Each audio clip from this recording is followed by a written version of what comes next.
Hello, it's Steve here from Sci-Fi Funk. Welcome to part 3 of Modular Synthesis, and today we're going to look at the VCO, voltage controlled oscillator. And the first thing I want to bring to your attention is these waveforms which it is constantly outputting. You've got shark tooth, sawtooth, triangle and square.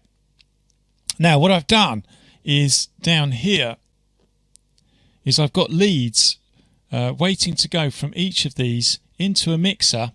Let's turn that all down for a second, and that's what you're going to be hearing, a blend of these waveforms. Yes, that means that it is outputting 4 at a time. So actually, I think what I'll do is I'm going to go to these two here so that I don't have to move the thing so much. Here we go then. So let us input or either output. We'll use this one as our let's make sure that's just, there you go. We'll use this one as our sounding device. So we've got the shark tooth here, we've got the sawtooth here, we have got triangle here, and right at the bottom the mauve one is the square wave. If we were to now start turning up the sounds on the mixer, we'll start with just the shark tooth, just the sawtooth, sharper, triangle, softer sound, and square wave. Okay, so there's nothing stopping me putting all 4 on at the same time in varying degrees. You may run into some phasing issues by doing that, but it is possible. Okay, we'll stick with the saw wave. So, the first thing I want to explain to you then is up the top here you've got the feet of the device, and we're currently on the lowest setting, 32. Take it up, that's an octave up, octave up, octave up, the very top. And what am I playing at the moment? I'm playing middle C now, so if you, to me that's inaudible. I've gone up to the 7th octave on my keyboard. So let's come back down again. You've also got the LFO setting, which is sending out at a much slower rate, and if I whack up the sound there, you should be able to hear a pulsing. Now, that brings us to the next thing, which is it's all to do with speed, and the tuning here is going to change the speed. So listen to the pulsing. Slows down, speeds up. Okay, put it back to something musical. Octave higher, octave lower.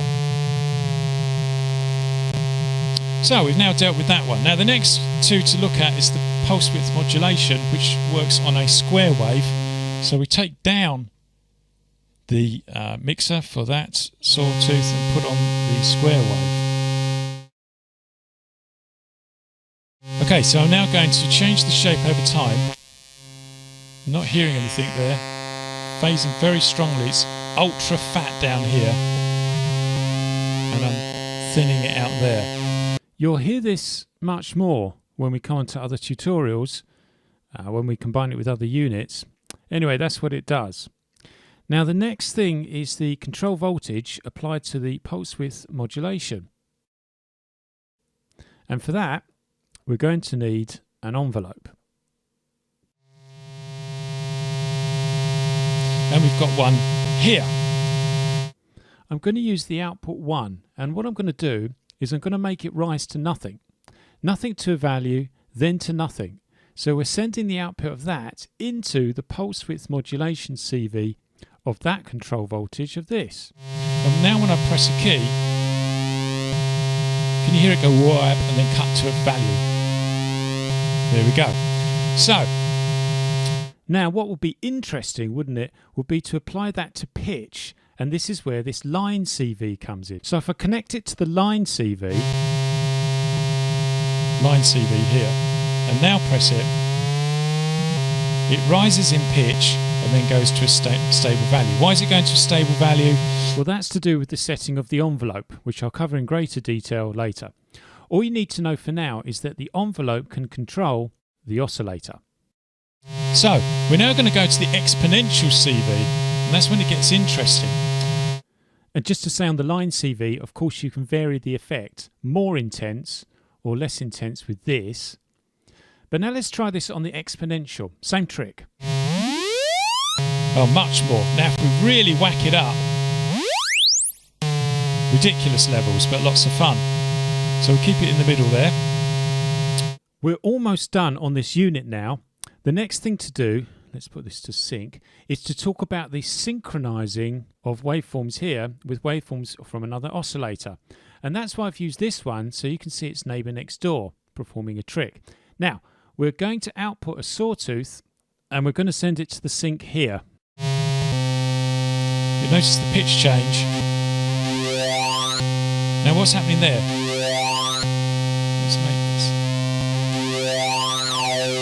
this. Can you hear the two things working in conjunction with each other?